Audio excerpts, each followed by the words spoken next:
اعوذ باللہ من الشیطان اللعین الرجیم بسم اللہ الرحمن الرحیم الحمد للہ رب العالمین الصلاة والسلام علی اشرف الانبیاء والمرسلین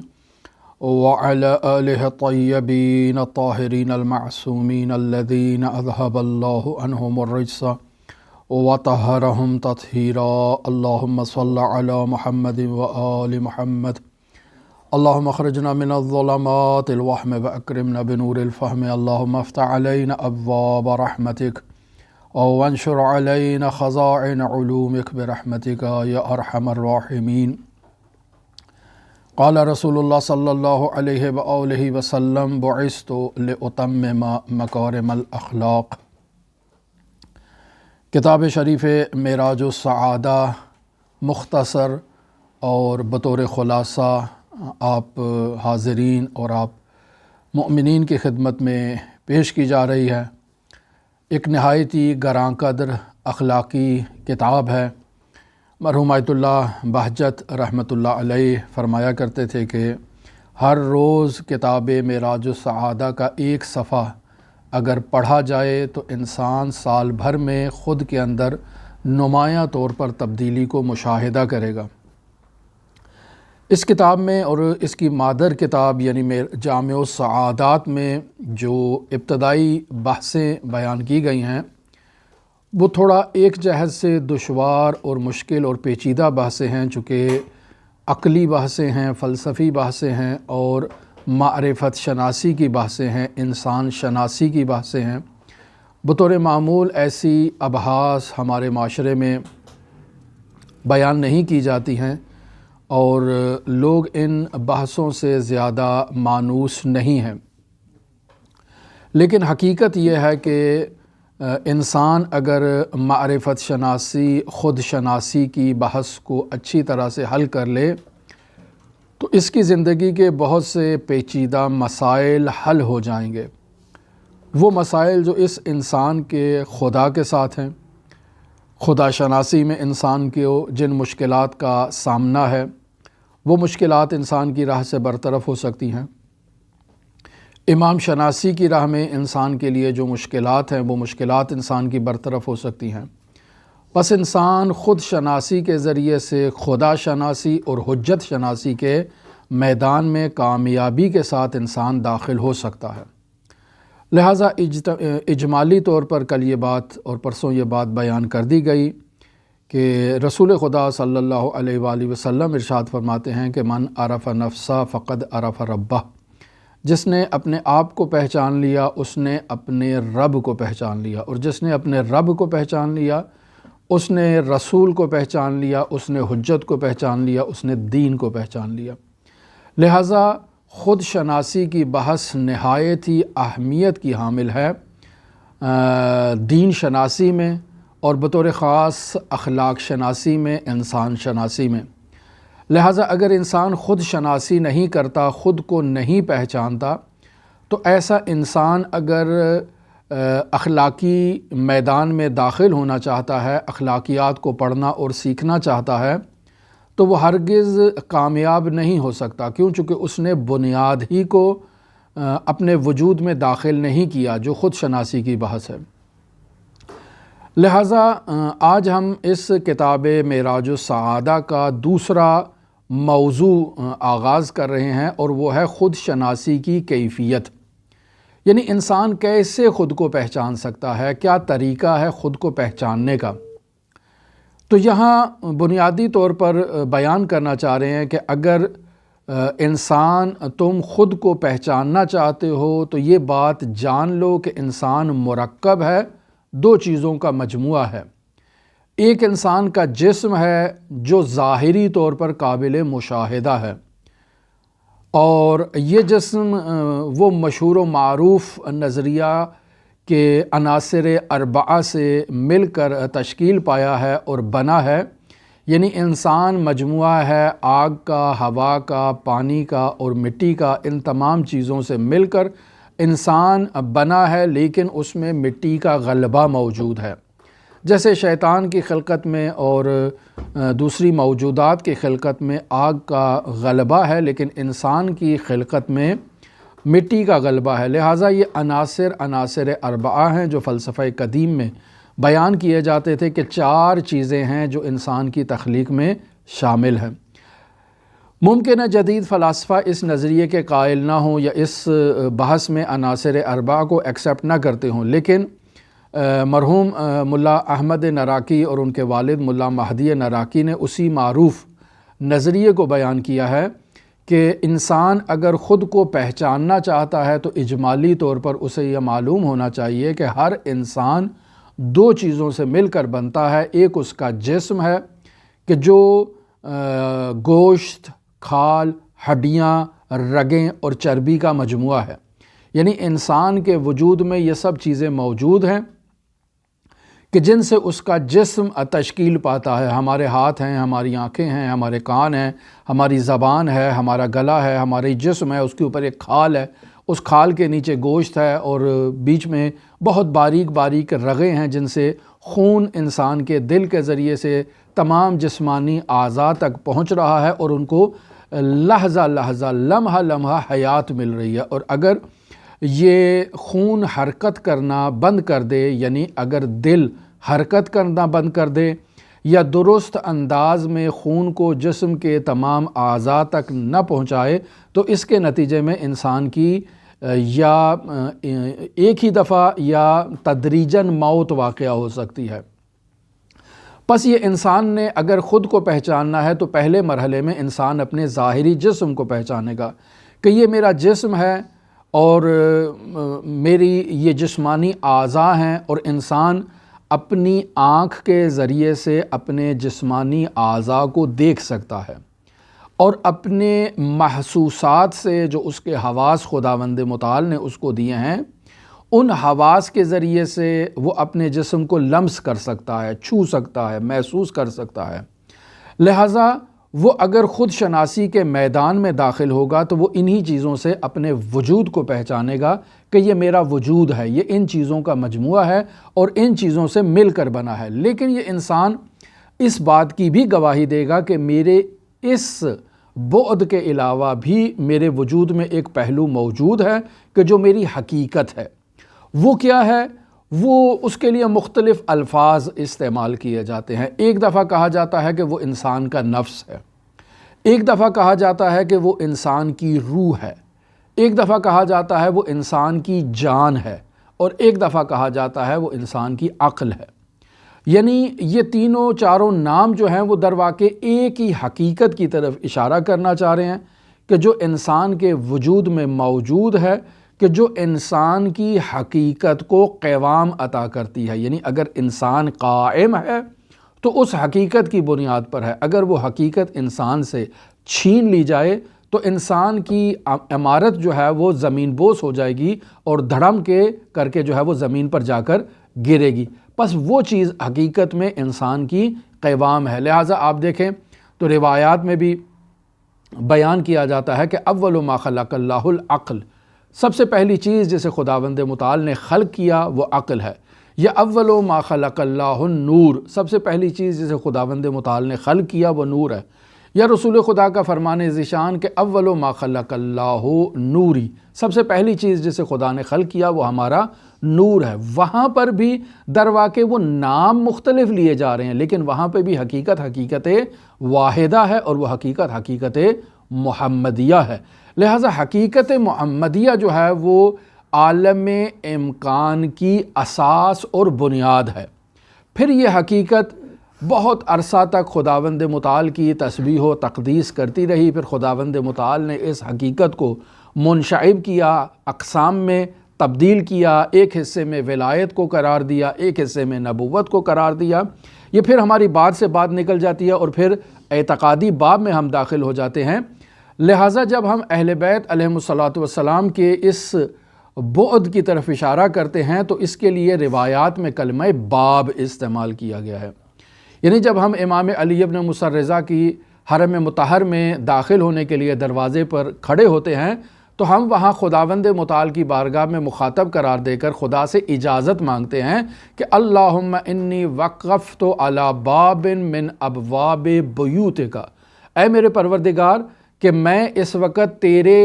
گھر کے ایک دروازے پر کھڑا ہوں، یعنی تیرے گھروں کے مختلف دروازے ہیں، میں ایک دروازے پر کھڑا ہوں اور یہ تیرے گھر کا 8واں دروازہ ہے، 8ویں حجت الہی ہے۔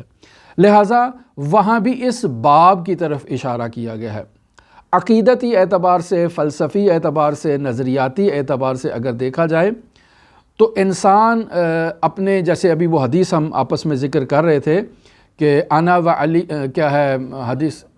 انا مدینۃ العلم و علی بابها، میں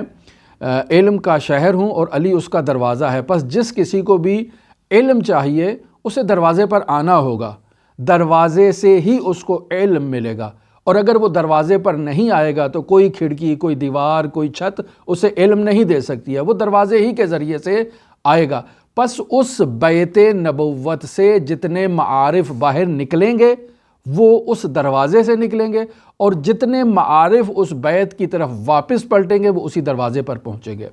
پس اگر ہم اہل بیت کو اور خاتم الانبیاء کو باب اللہ کہتے ہیں تو اس کی بنیادی وجہ وہی ہے کہ جو زیارت جامعہ میں بیان کیا گیا کہ بکم فتح اللہ و بکم یختم،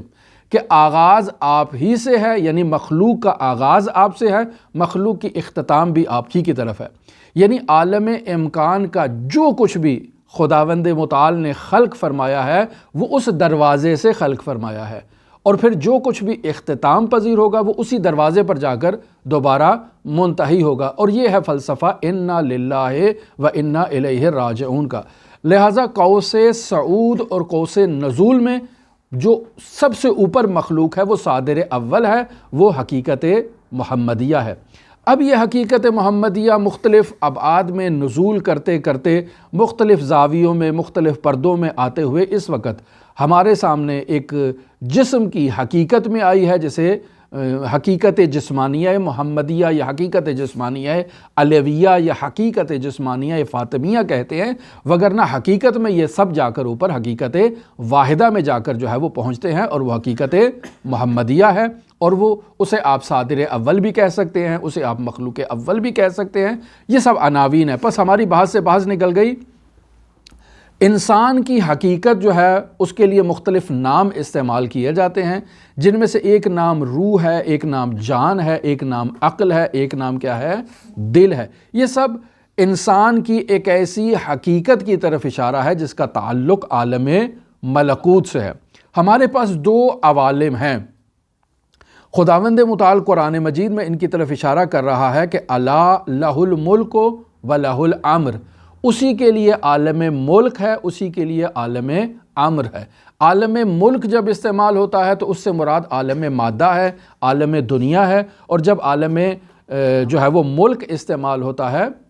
الا لہ الملک و لہ الامر، جب امر استعمال ہوتا ہے تو اس سے مراد عالم ملکوت ہے، عالم مجردات ہے، عالم فرشتے ہے، وہ عوالم جو انسان اس ظاہری آنکھ سے جن کو مشاہدہ نہیں کر سکتا ہے۔ جیسے فرشتوں کا عالم ہے وہ ایک دوسرا عالم ہے، جیسے ہر وہ موجود جو غیر مادی موجود ہے، مثلا رحمت الہیہ،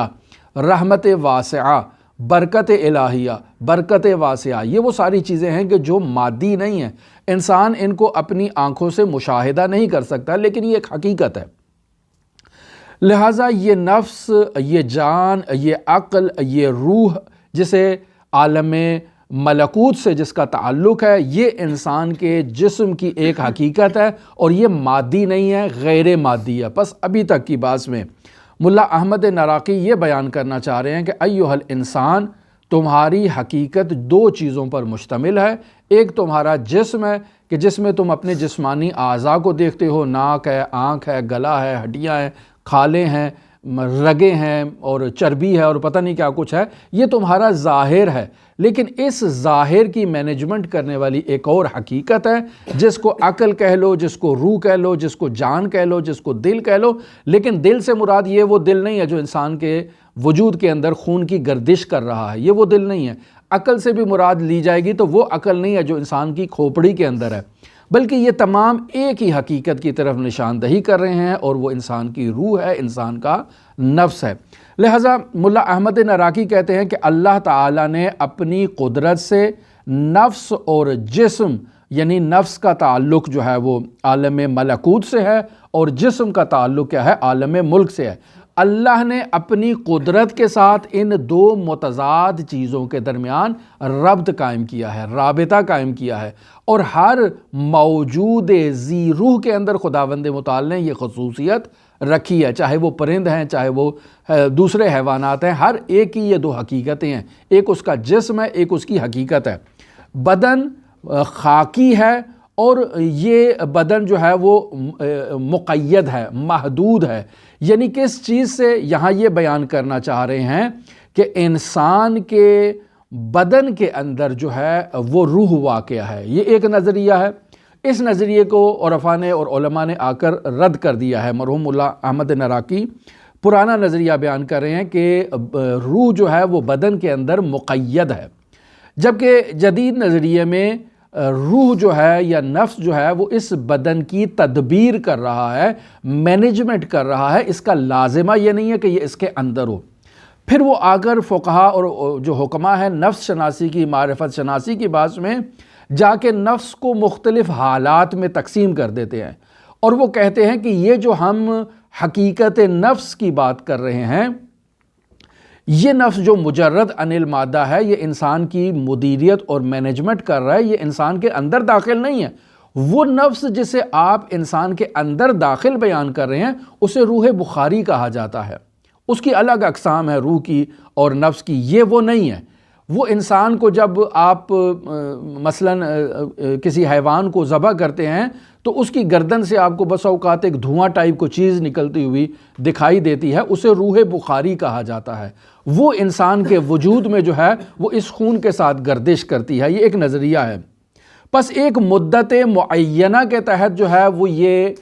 انسان کا نفس جو ہے وہ اس بدن کی مینجمنٹ کرے گا، مدیریت کرے گا، اس کو آگے چلائے گا۔ جیسے ہی امر ربانی ہوگا، یہ جو اتحاد ہے نفس اور بدن کے درمیان، یہ اتحاد جو ہے وہ ختم ہو جائے گا اور روح اپنے عالم ملکوت کی طرف واپس پلٹ جائے گی، اور بدن جو ہے نا وہ انسان کا یہاں زمین پر پڑا ہوگا۔ اب اس بدن کو ہاتھ لگاؤ گے تو بھی انسان کو غسل کرنے کی ضرورت ہوگی، لہٰذا اس کو پاک کیا جاتا ہے، شرعی احکام کے مطابق اس کو زمین کے سپرد کر دیا جاتا ہے، لیکن پھر بھی وہ نفس ناطقہ جو ہے وہ دور سے اس کی طرف جو ہے وہ اپنی نظریں جمائے ہوئے ہوتا ہے۔ لہٰذا جب بھی مرحوم کے ورثاء اس میت کی قبر پر جاتے ہیں، وہ نفس ناطقہ جو ہے وہ متوجہ ہو جاتا ہے کہ میرے ورثاء، میرے پیچھے والے لوگ جو ہیں وہ میری قبر کے پاس، میری مٹی کے پاس، میری میت کے پاس آئے ہیں، لہٰذا یہ رابطہ منقطع اس جہت سے نہیں ہوتا ہے۔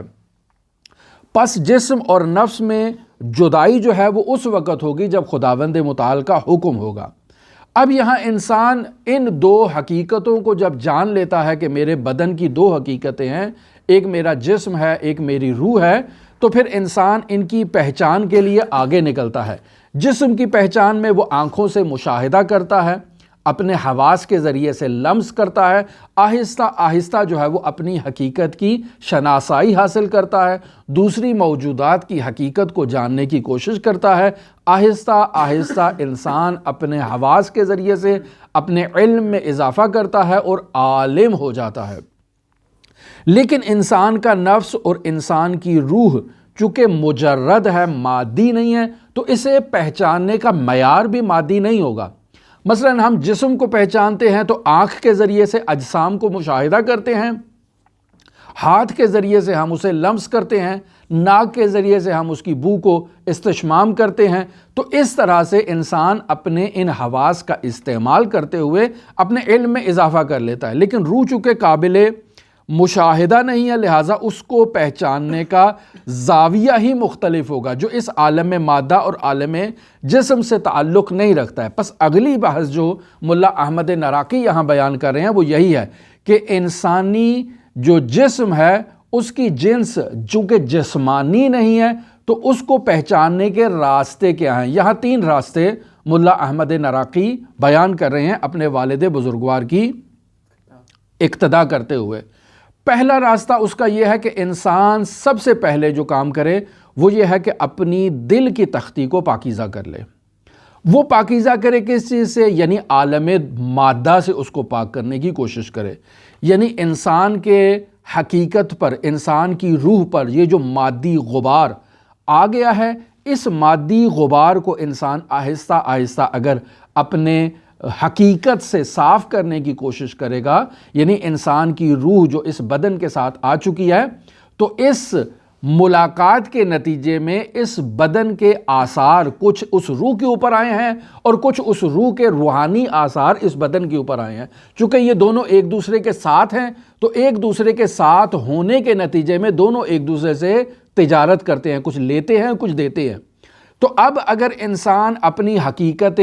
مجردہ کو پہچاننا چاہتا ہے تو سب سے پہلے وہ جسم کے جو آثار ہیں جو اس روح پر پڑ چکے ہیں، انسان پہلے ان آثار کو اپنے وجود سے آہستہ آہستہ ختم کرنے کی کوشش کرے۔ جتنا انسان کامیاب ہو جائے گا اتنا اپنی حقیقت مجردہ کو پہچاننا شروع کر دے گا۔ اب اس کے لیے کیا کیا جائے؟ کون سے مادی آثار کو ختم کیا جائے؟ کہتے ہیں کہ یہاں انسان اپنے وجود میں جو مادی، حیوانی، شہوانی آثار ہیں، جو خواہشات شہوانیہ ہیں، ان کو آہستہ آہستہ اپنے وجود سے اگر کم کرے گا تو یہ انسان کا وجود حقیقی جو ہے وہ پاک و پاکیزہ ہونا شروع ہو جائے گا۔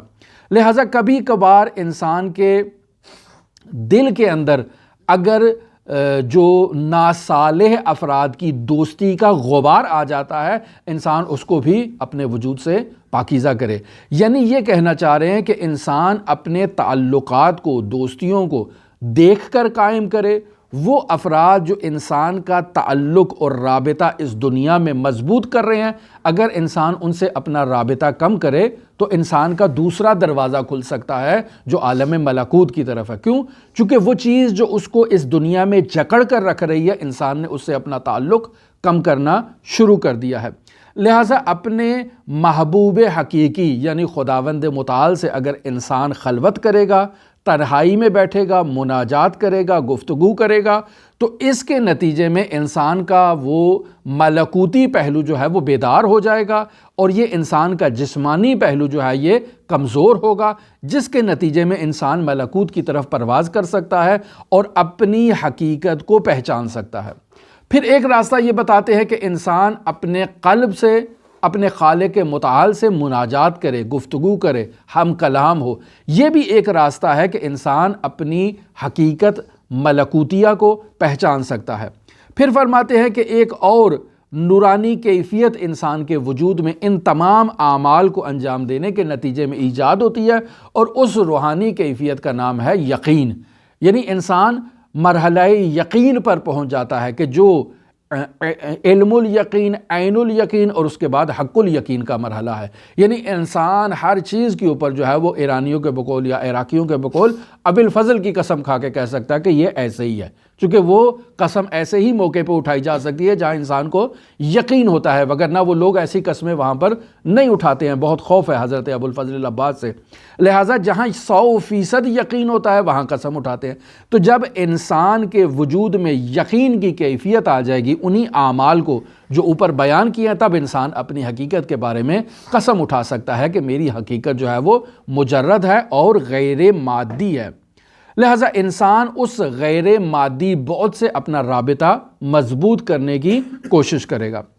دوسرا راستہ جو یہاں بیان کر رہے ہیں کہ انسان اپنی حقیقت نفسانیہ کو پہچاننا چاہتا ہے، تو وہ راستہ انسان کا عالم رؤیا اور عالم منام ہے۔ اس پہ پہلے بھی ہم نے گفتگو کی کہ انسان جب اپنے بستر پر جاتا ہے، سو جاتا ہے، تو وہ حواس جو اس دنیا سے تعلق رکھتے ہیں، جن کا تعلق اس کے بدن سے ہے، وہ خاموش ہو جاتے ہیں۔ یعنی اب انسان جب سو رہا ہے تو اس کی آنکھ کسی چیز کو دیکھ نہیں رہی ہے، اس کے ہاتھ کسی چیز کو لمس نہیں کر رہے ہیں، اس کے کان کسی چیز کو نہیں سن رہے ہیں، اس کی زبان کوئی ذائقہ نہیں چکھ رہی ہے، پس اس کے یہ تمام ظاہری حواس خاموش ہو جاتے ہیں اور اس نیند کے عالم میں انسان کا بدن حرکت کرنے سے متوقف ہو جاتا ہے اور رک جاتا ہے۔ اب یہ دروازہ ہے انسان کا عالم ملکوت کی طرف کھلنے کے لیے تیار۔ اب انسان، لہٰذا آپ دیکھیں نا، فقہی ابحاث میں بھی یہی کہتے ہیں کہ انسان نے اگر وضو کیا ہے اور اس کے اوپر ایسی نیند طاری ہو گئی ہے کہ اس کا کان نہیں سنتا، اس کی آنکھ نہیں دیکھتی ہے، تو اس حالت میں اس کا وضو جو ہے وہ باطل ہے۔ اب اگر بیدار ہوتا ہے تو دوبارہ وضو کرے۔ کیوں؟ چونکہ انسان کا اس جسم سے رابطہ جو ہے وہ منقطع ہو چکا ہے۔ لہٰذا اس جسم کو پاکیزہ کرنے کے لیے انسان کو دوبارہ وضو کرنے کی ضرورت ہے۔ یہ انسان جب بستر پر سوتا ہے، اس کا جسم سے رابطہ جب منقطع ہو جاتا ہے، اب انسان اس عالم کے اطراف میں سیر کرتا ہے، کبھی لاہور چلا جاتا ہے، کبھی پنڈی چلا جاتا ہے، کبھی اسلام آباد چلا جاتا ہے، کبھی جو ملتان چلا جاتا ہے، کبھی وہ جو ہے وہ ٹرمپ سے جا کر مل کے آتا ہے۔ یہ عالم رویا میں انسان گھوم پھر رہا ہے، ٹھیک ہے۔ ویسے زندگی میں ہو سکتا ہے اسے کبھی یہ سعادت نصیب نہ ہو کہ وہ ٹرمپ سے ملے، لیکن عالم رویا میں جا کے ملاتا ہے، یا کہیں اگر رہبر معظم سے ملاتا ہے۔ یہ انسان جو سفر کر رہا ہے اس عالم کے اطراف و اکناف میں، یہ انسان کی وہ حقیقت نہیں ہے جو بستر پر سو رہی ہے۔ وہ صبح اٹھے گی، جب اس کا الارم بجے گا تو اس نے اٹھ جانا ہے، پھر یہ نفس بھی اس کے ساتھ ہوگا۔ لیکن یہ جو 4 گھنٹے 5 گھنٹے وہ بستر پر سو رہا ہے، اب انسان جس عالم میں گھوم پھر رہا ہے، سیر کر رہا ہے، کھا رہا ہے، پی رہا ہے، سب چیزیں کر رہا ہے، وہ عالم جو ہے وہ عالم حقیقت ہے، عالم ملکوت ہے، جس کی طرف انسان کو اس دنیا میں متوجہ کرایا گیا ہے۔ وہاں بسا اوقات انسان اگر پاکیزہ انسان ہے، جس نے اس دنیا میں پاکیزہ زندگی بسر کی ہوتی ہے، اسے اس عالم منام میں خداوند متعال زمان حال کے حقائق دکھاتا ہے، زمان استقبال کے حقائق دکھاتا ہے، حتیٰ بس اوقات قیامت کے حقائق اس کو دکھائے جاتے ہیں۔ لہٰذا آپ نے دیکھا ہوگا کہ بعض افراد ایسے ہیں کہ جو عالم رؤیا میں ایک چیز کو مشاہدہ کرتے ہیں، پھر آ کر کہتے ہیں کہ میں نے رات کو یہ چیز جو ہے وہ خواب میں دیکھی ہے، اور واقعاً اسی طرح سے محقق ہو جاتی ہے، اور پھر انسان ورطہ حیرت میں مبتلا ہو جاتا ہے۔ اس چیز کو جو علمی اصطلاح ہے اس میں رویا صادقہ کہا جاتا ہے، یعنی یہ کیا ہے؟ یہ سچا خواب ہے۔ اب بحث اگر طولانی نہ ہو تو یہاں بہت سارے ایسے سچے خوابوں کو بیان کیا جا سکتا ہے کہ جو موجود ہیں۔ مثلاً آپ مشاہدہ کریں کہ مرحوم آیت اللہ بہجت رحمۃ اللہ علیہ جو ہیں وہ مرحوم علی قاضی طباطبائی رحمۃ اللہ علیہ کے استاد کے شاگرد تھے، اور پھر دوسری طرف سے آپ مشاہدہ کریں کہ مرحوم شہید اسلام شہید دستغیب شیرازی وہ بھی مرحوم علی قاضی کے شاگرد تھے، اور پھر یہ دونوں مرحوم محمد حسین کمپانی کے شاگرد تھے آگے سے۔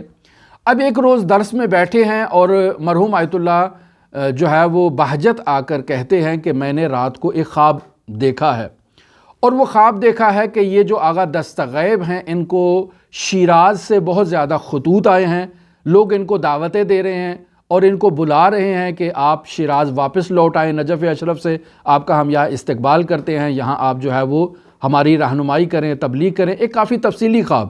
آیت اللہ بہجت وہاں بیان کرتے ہیں، اور شہید دستغیب وہاں بیٹھے ہیں، خاموشی سے سنتے جا رہے ہیں، خاموشی سے سنتے جا رہے ہیں۔ جب آغا بہجت خواب بیان کر دیتے ہیں، مکمل ہو جاتا ہے نا، تو اس کے بعد شہید دستغیب جو ہے وہ گفتگو کا آغاز کرتے ہیں، کہتے ہیں کہ جو انہوں نے خواب دیکھا ہے وہ حقیقت ہے، چونکہ مجھے بہت عرصے سے شیراز سے مسلسل خطوط آ رہے ہیں، اور مجھے وہاں پر دعوت دی جا رہی ہے کہ آپ آئیں، آپ کو ہم شیراز میں آپ کا استقبال کریں گے۔ تو وہاں جو استاد ہیں وہ کہتے ہیں کہ آیت اللہ بہجت کا خواب جو ہے وہ رویا صادقہ ہے، سچا خواب ہے، لہٰذا آپ کو شیراز جانا چاہیے۔ اور پھر وہ ماجرا اسی طرح سے وقوع پذیر ہوتا ہے جیسے لمحہ لمحہ آیت اللہ بہجت نے مشاہدہ کیا تھا، عین اسی طرح سے وہ شیراز جاتے ہیں، لوگ شہر سے باہر آتے ہیں، ان کا استقبال کرتے ہیں، اور وہ بہت کامیاب امام جمعہ بنتے ہیں، کامیاب تبلیغ ہوتی ہے، اور پھر بالآخر ان کی شہادت ہو جاتی ہے۔ وہ سارا ماجرا جو آیت اللہ بہجت نے مشاہدہ کیا تھا وہ شہید دستغیب شیرازی کے ساتھ وقوع پذیر ہوتا ہے۔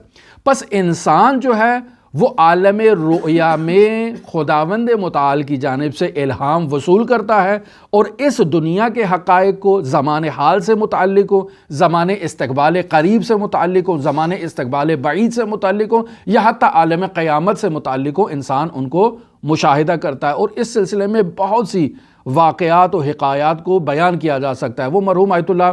خوئی رحمۃ اللہ علیہ کا خواب جو ان کو آیت اللہ قاضی نے وظیفہ دیا، تو انہوں نے اپنی زندگی کے طلبگی ایام سے اپنے موت کے لمحات تک تمام کو عالم رویا میں مشاہدہ کیا، اور پھر جو ہے وہ خوف زدہ ہو کر بیدار ہو گئے، اور پھر آقا قاضی کے پاس آئے کہ میں نے یہاں تک دیکھا تھا۔ تو مرحوم قاضی کہتے ہیں کہ اگر آپ نہ اٹھتے خوف کے مارے تو آپ کو آپ کے حساب و کتاب تک لے کر جاتے، اور سارا آپ کو آخر تک کا حساب دیا جاتا کہ آپ کیا کیا آگے آپ کے ساتھ مراحل وقوع پذیر ہونے ہیں۔ تو یہ انسان کی صلاحیت کے اوپر ہے کہ جس قدر انسان جو ہے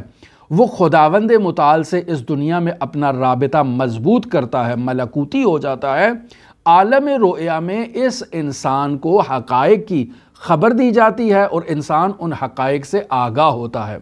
اور پھر وہ واقعے میں وقوع پذیر ہوتے ہیں اور انہیں رویائے صادقہ کہا جاتا ہے۔ لہٰذا بس اوقات انسان کی معرفت جو ہے وہ عالم رؤیا میں اس کو جو دی جاتی ہے، وہ معرفت اس دنیا میں البتہ جو انسان معرفت لیتا ہے وہ معرفت کسبی ہے۔ جیسے آپ لوگ پڑھ رہے ہیں، ٹویٹر کے پاس پڑھتے ہیں، استاد آتا ہے، آپ لوگ آن لائن کلاسیں لیتے ہیں، درس پڑھتے ہیں، علوم سیکھتے ہیں، اور ان کے ذریعے سے حقائق کی معرفت آپ لوگوں کے اندر آتی ہے۔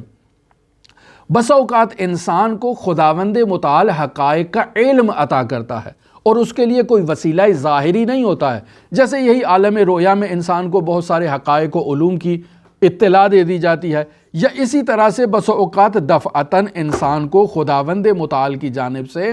کچھ حقائق عطا کر دیے جاتے ہیں جو عالم رؤیا میں انسان تک پہنچ جاتے ہیں اور انسان ان حقائق سے عالم ہو جاتا ہے، عالم ہو جاتا ہے۔ یا اس دنیا میں بس اوقات ایسے ذرائع انسان کے ساتھ ہوتے ہیں کہ مثلا انسان کو الہام ہو گیا، بیٹھے بیٹھے الہام ہو گیا، بیٹھے بیٹھے انسان کے دل میں کوئی ایسی چیز خداوند متعال نے داخل کر دی جس سے انسان کو علم ہو جاتا ہے، وہ چیز کا علم ہو جاتا ہے جسے وہ پہلے نہیں جانتا۔ مثلا آپ دیکھیں کہ ہمارے البتہ علماء کی حکایات اس سلسلے میں واقعاً بے نظیر علماء کے کام ہے، وہ علماء جنہوں نے اپنی زندگی میں عمل کیا۔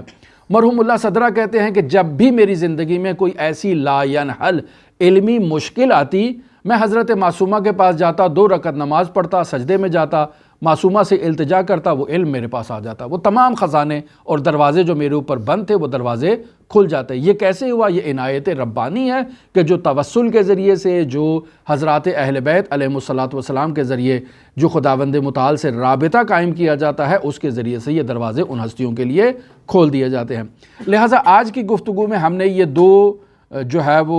ابواب پڑھے۔ سب سے پہلی چیز یہ جانی کہ انسان کی حقیقت جو ہے وہ اس کا نفس ناطقہ ہے، لیکن انسان مرکب ہے 2 چیزوں سے، ایک اس کا جسم ہے، ایک اس کی روح ہے، اور اس روح کو مختلف نام دیے جا سکتے ہیں۔ اسے روح بھی کہتے ہیں، اسے عقل بھی کہتے ہیں، اسے جان بھی کہتے ہیں، اسے دل بھی کہتے ہیں، لیکن یہ تمام نام ایک ہی حقیقت کے ہیں اور وہ غیر